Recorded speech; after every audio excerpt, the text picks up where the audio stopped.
So from Israel, I continue sharing the discourses of Meir Baba from last Saturday. Today is the 14th of October. After the discourses, I will share with you a few anecdotes concerning the present situation and various other issues which might be of your concern. Fully.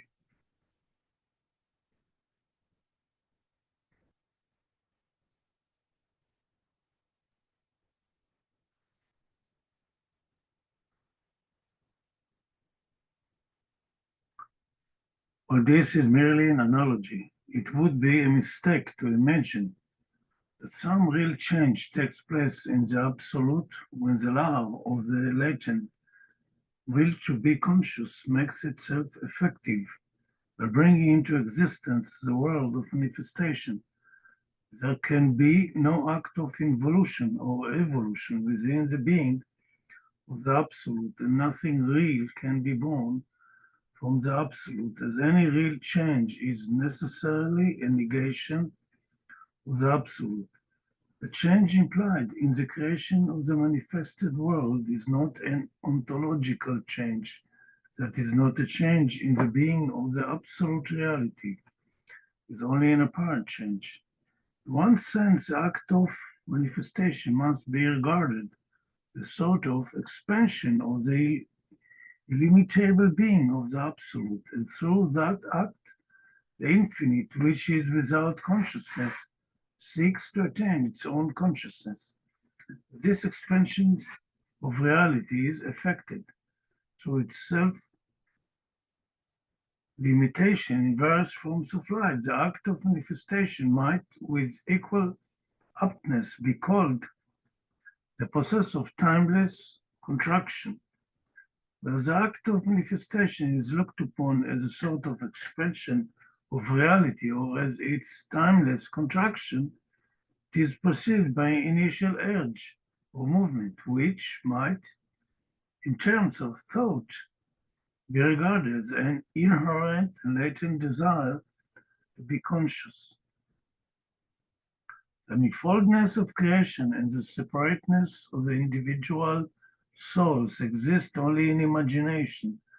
The very existence of creation or of the world of manifestation is grounded in bahas or illusion. But in spite of the manifestation of numberless individual souls, the oversoul remains the same without suffering any real expansion or contraction, increment or decrement, although the oversoul undergoes no modification due to the bahas or illusion individuation that comes into existence its apparent differentiation between many individual souls. The most original bahas or illusion into which the oversoul was allured synchronizes with the first impression. It therefore marks the beginning of the formation of Sanskaras. The formation of Sanskaras starts in the most finite center, which becomes the first focus for the manifestation of the individuality of the soul. In the gross sphere, a focus of this manifestation is represented by the three-dimensional and inert stone, which is the most rudimentary and partial consciousness. This vague and undeveloped state of consciousness is hardly sufficient to illumine its own shape and form. It is hopelessly inadequate to fulfill the purpose of creation, which was to enable the oversoul to know itself. Whatever little capacity for illumination consciousness has in the stone phase is ultimately derived from the oversoul, and not from the body of the stone. But consciousness is unable to enlarge its scope independently of the body of the stone, because the oversoul first gets identified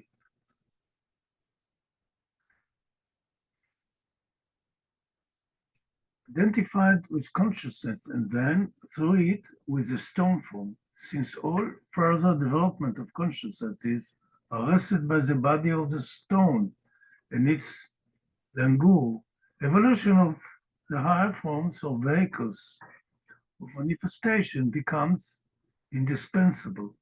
The development of consciousness has to proceed side by side with the evolution of the body by which it is conditioned. Therefore, the will to be conscious, which is inherent in the vastness of the oversoul, seeks by divine determination a progressive evolution of the vehicles of expression. Thus, the oversoul forges for itself a new vehicle of expression in the metal form in which consciousness becomes slightly more intensified. Even at this stage, it is very rudimentary, and so it has to get transferred to still higher forms of vegetation and trees in which there is an appreciable advance in the development of consciousness through the maintenance of the vital processes of growth, decay, and reproduction. Emergence of a still more developed form of consciousness becomes possible when the oversoul seeks manifestations through the instinctive life of insects, birds, and animals, which are fully aware of their bodies and their respective surroundings, and develop a sense of self-protection and aim at establishing mastery over their environment. In the higher animals, intellect or reasoning also appears to a certain extent. Its working is strictly limited by the play of their instincts, like the instinct of self-protection and the instinct for the care, the preservation of the young. So even in animals, consciousness has not had its full development, with the result that it is unable to serve the initial purpose of the oversoul to have self-illumination. The oversoul finally takes the human form in which consciousness attains its fullest development with complete awareness of the self, the environment. At this stage, the capacity of reasoning has the widest range of activity and is unlimited in its scope. But as the oversoul gets identified through its consciousness with the gross body, consciousness does not serve the purpose of illuminating the nature of the oversoul. However, as consciousness has its fullest development, the human form, there is in it a latent potentiality for self-realization. The will to be conscious with which evolution started becomes fructified in the Sadguru, man God, who is the first flower of humanity. The oversoul cannot attain self-knowledge through the ordinary consciousness of humanity, because it is enveloped in a multitude of sanskaras, or impressions. Consciousness passes from the apparently inanimate state of stone or metal, then to the vegetative life of the trees, then onward to the instinctive states of insects, birds, and animals, finally to the full consciousness of the human state. It is continually creating new sanskaras and becoming enveloped in them. These natural sanskaras are increased even after attaining the human state by the further creation of not-natural sanskaras through manifold experiences and multitudinous activities. Thus, acquisition of sanskaras is unceasingly going on during the process of evolution as well as during the later period of human activities. This acquisition of sanskaras may be likened to the winding up of a piece of string around a stick, the string representing the sanskaras and the stick representing the mind of the individual soul. The winding up starts from the beginning of creation persists through all the evolutionary stages and the human form. And the wound string represents all the sanskaras, natural as well as non-natural. The fresh sanskaras that are constantly being created in human life are due to the multifarious objects and ideas with which consciousness finds itself confronted. These sanskaras bring about important transformations in the various states of consciousness. Impressions created by beautiful objects have the potency of arousing in consciousness is the innate capacity for appreciating, enjoying beauty. When one bears a good piece of music or sees a beautiful landscape, the impressions caught from these objects gives one a feeling of exaltation. The same way when one contacts the personality of a thinker, one may become interested in new avenues of thought and inspired with an enthusiasm utterly foreign to one's consciousness formerly. Not only impressions of objects or persons, but also impressions of ideas and superstitions have great efficacy in determining the conditions of consciousness. The power of impressions of superstitions might be illustrated by means of the ghost story. Of the different realms of human thought, there are perhaps none as abounding in superstitions as those connected with the ghosts, according to popular belief, are supposed to harass and torture their victims in curious ways. Once upon a time, during the Mughal rule in India, a highly educated man who was very skeptical of the stories about ghosts made up his mind to verify them from personal experience. He had been warned against visiting a certain graveyard on the night of Amavasya, the darkest night of the month, for it was reported to be the habitation of a very dreadful ghost. One failingly made its appearance whenever an iron nail was hammered into the ground within the limits of the graveyard. With a hammer in one hand and a nail in the other, he walked straight into the graveyard on the night of Amavasya and chose a spot bare of grass, nor drive in the nail. The ground was dark, and his loosely hanging cloak was equally dark. When he sat on the ground and tried to hammer in the nail, the end of his cloak lay between the nail and the ground and was pinned down. He finished hammering and felt that he was successful with the experiment without encountering the ghost. But as he tried to rise to leave the spot, he felt a strong pull toward the ground, and he became panic-stricken owing to the operation of previous impressions. He would not think of anything except the ghost who, he thought, had caught him at last.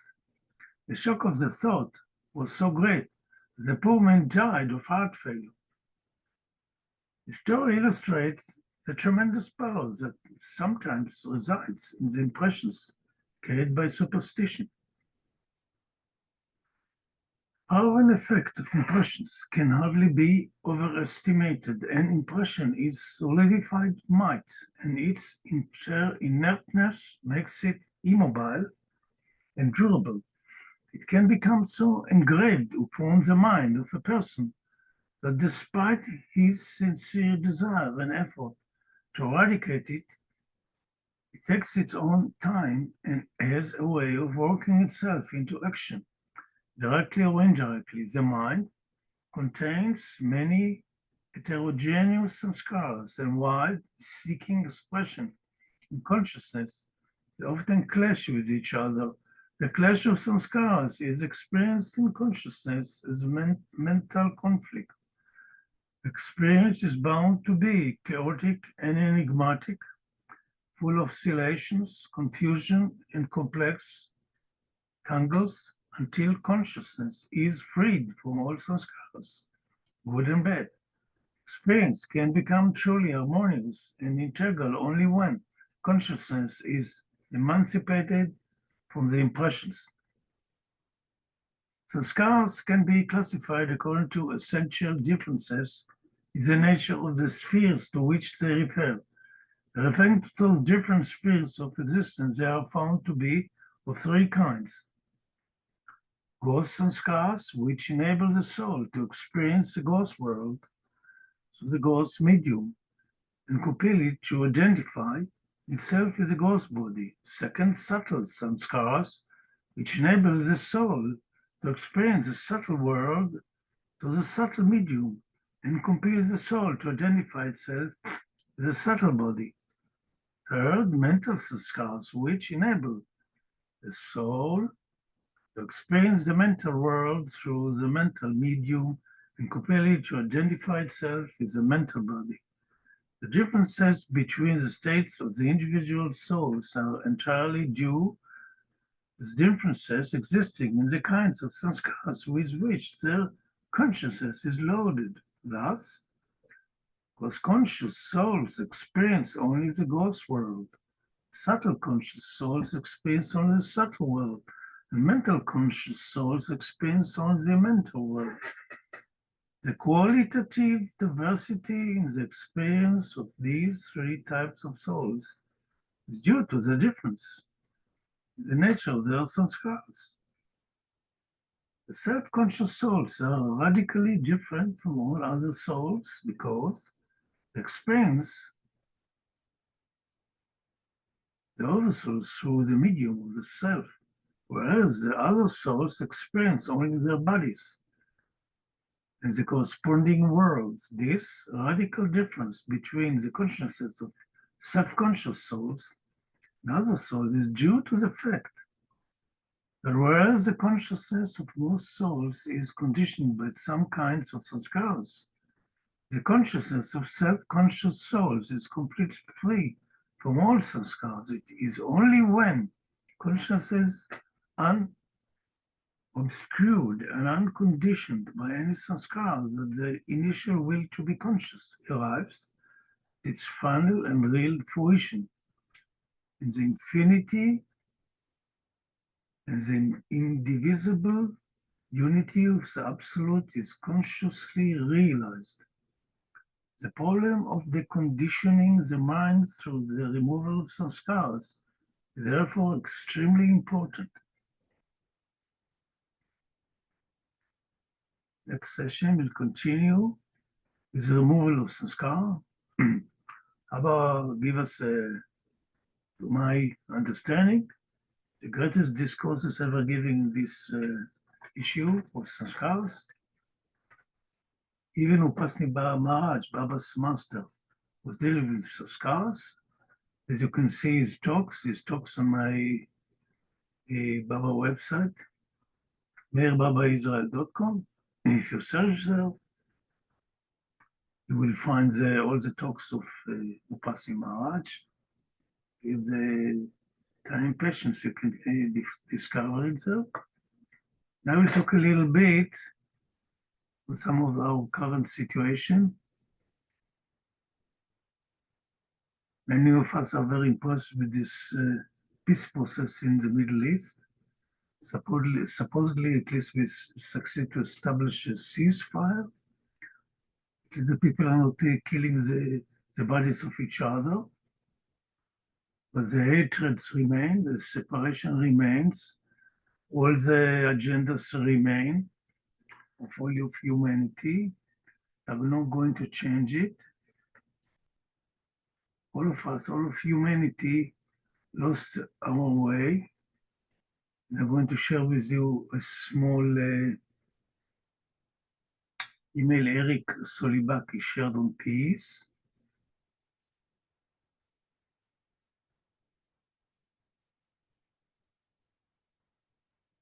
So here it is.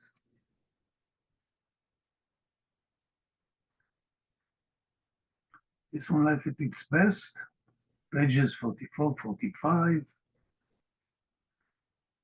I will read a few portions. Everywhere today, man is rightly occupied with the problem of world peace. There is war. It means nothing short of racial suicide and total destruction. But world peace cannot be ensured through dogmas, however learned, organizations, however efficient. It can be ensured only by the release of an arguing and unconquerable love, which knows no fear or separateness.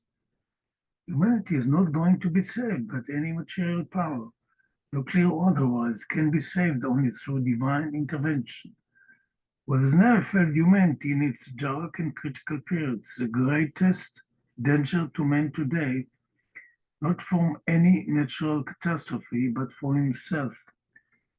It is not possible to realize human brotherhood merely by appealing to high ideals or to a sense of duty. Something more than that is essential to release human consciousness from the clutches of selfishness and greed. Today's urgent need of mankind is not sects or original or organized religions, but love. By love, will conquer hate and fear. It will not depend upon other justifications, but will justify itself. I have come to awaken in man this divine love. It will restore to him the unfathomable richness of his own eternal being, and will solve all of his problems. The key issue is the brotherhood of all humankind. The humankind are actually being called the body of humankind. Each one of us is a cell in the body. And the human body, as you can call it, if you put all the humans together as one accord, this would create what we would call the archangel of humanity, meaning the subtotal of the states of consciousness of humanity. This might be equal to a set of consciousness of one perfect master. It's a fractal universe, and we humans are the sum total of all the elements in the kingdoms before that. The mineral, vegetation, and animals, it all culminated in us, in the human beings, and all of us. So what's happening?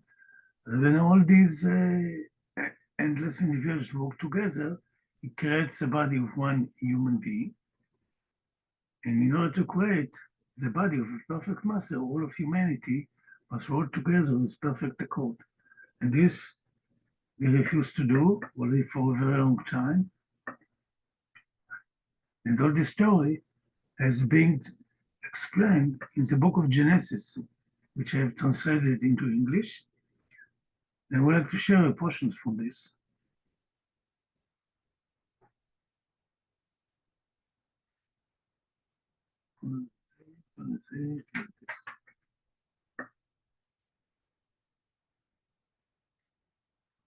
The problem of humanity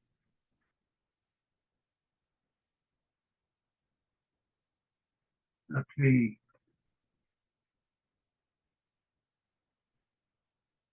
I would read all this paragraph. This is quite towards now we deep inside Exodus. I shared with you before the book of Genesis. We read to Joseph of Joseph, who was to be the conductor of the spiritual musical orchestra in order to rehabilitate humankind. Before we delve into these chapters, let us take a brief look at the ways of humanity. God created a world for us with almost no suffering. If you remember in the book of Genesis, in the first chapter, God gives the entire creation vegetarian diet, including the beasts. Everybody was living on vegetation. Within there was a period, there was no shedding of blood. There were no predators. We started to kill each other. When we, human beings, started to kill each other, then the animals became beasts and started to devour each other. Because the animals to kill each other, because we started to kill ourselves. Just any sense of brotherhood. We try with our limited consciousness to improve creation, with our understanding the laws of the cosmos. The response was that we actually expelled the Creator from the Garden of Eden. During absence from our consciousness, we turned the world into hell. That is how it is today, and it is only getting worse. God declares that He regrets for having created us. The mess on earth reaches such a point that God said that He's sorry for creating us. But without mankind, there is no justification for the existence of creation. Mankind must connect the worlds of matter and spirit with our consciousness focused on the divine beloved. Abraham, whom you sometimes call Abraham, who is a senior member of the circle of Yahweh Elohim, is called the system that governs creation, or you also can call it the fraternity of the masters. And this circle appears on the seventh day of creation, the Shabbos day, when the state of God appeared on earth through humankind. So our role as humans to allow the manifestation of God on earth. Yahweh Elohim is an ancient biblical expression for the fraternity of the masters. As I call the system that governs creation is manifest on earth, and by virtue of this authority, cancels, subjects, or diminishes the divine decree, being that the God was sorry creating us. Abraham came as an avatar to counteract the decisions of the Godhead, of the fraternity of the master, whatever you call it. He establishes the nucleus for the creation of the human family to restore a sense of brotherhood and unity among all peoples.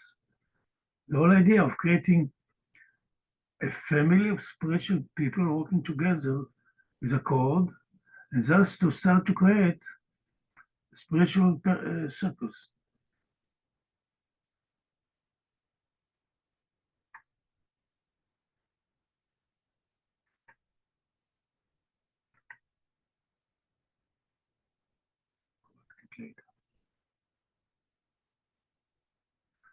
The 12 tribes were to establish or renew the united human body on earth, a family of people who feel brotherhood and friendship, who feel that they are all one flesh, and this consciousness was to be transmitted gradually to the rest of humanity. Now remember, there were the 12 tribes of Israel. Jacob, when he became God, realized his name was changed from Yaakov to Israel. Israel in Hebrew meaning the God-man. And then his son, Yosef, which was his favorite son, was as a young boy, he knew what is going to be his role as a conductor of this spiritual musical band, which his brothers were supposed to compose, but became jealous of him. And they sold him as a slave to the Ishmaelites or the Arabs. The brothers sold Joseph into slavery. They actually disrupted the opportunity of establishing the nucleus of united family unit. Joseph's role was to establish a unified human system focused on the purpose of creation. Without Joseph, this would not have been feasible, and so when the people of Israel reached the foot of Mount Sinai, they will not be prepared. Moses makes any effort to balance this, but he cannot do it alone. There must be a system of spiritual leadership to guide people's moves. The children of Israel, during the 430 years of slavery in Egypt, at all times they were slaves, or at least let's say 300 years. The new Pharaoh came who didn't know Yosef, meaning that he didn't have any explicit understanding of the Godhead, so he didn't understand the mission of the children of Israel, and he started to enslave the people for his work projects, whatever it is. And after this, I share with you an article I wrote about the problem of peace in Israel. Let me see if it's there.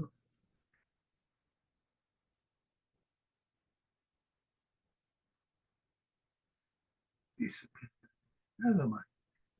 Next time I'll show it to you. We are not running away anywhere. Very bad disappear. That's okay. So in order to understand still more deeply the problem of Sanskaras, I will share briefly what I call the cosmic engine. We shared before.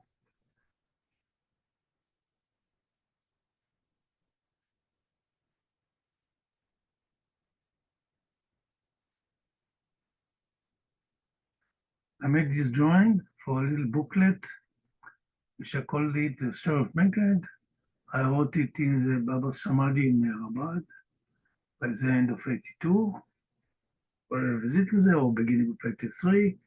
Eventually, I published it as a small booklet, and I got this inspiration of writing this drawing, which actually is a simplification of God's specs. On top, you can see infinitude. On the right side is conscious divinity. On the left side, conscious divinity. Of course, how can we understand this? Because this is also in infinitude. Here you cannot see it so well, but this is white. It's a little bit grayish, because this is a shadow of the creator. And this is our point of birth. We start to enter the creation as individuals. Each round is a consciousness full of sanskaras. We gathering sanskaras, the more sanskaras we have, we needed greater bodies to accommodate these sanskaras. The sanskaras actually create our bodies. This body is a conglomeration of solidified sanskaras of billions and billions of years, or billions of movements in the creation.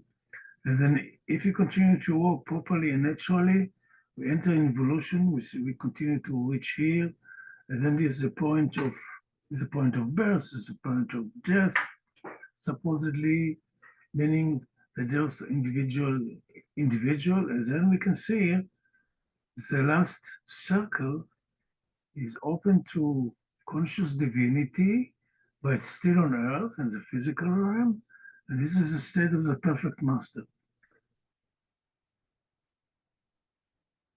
Then we merge again with cosmic consciousness. I will continue next week with the Sanskaras. Thank you very much.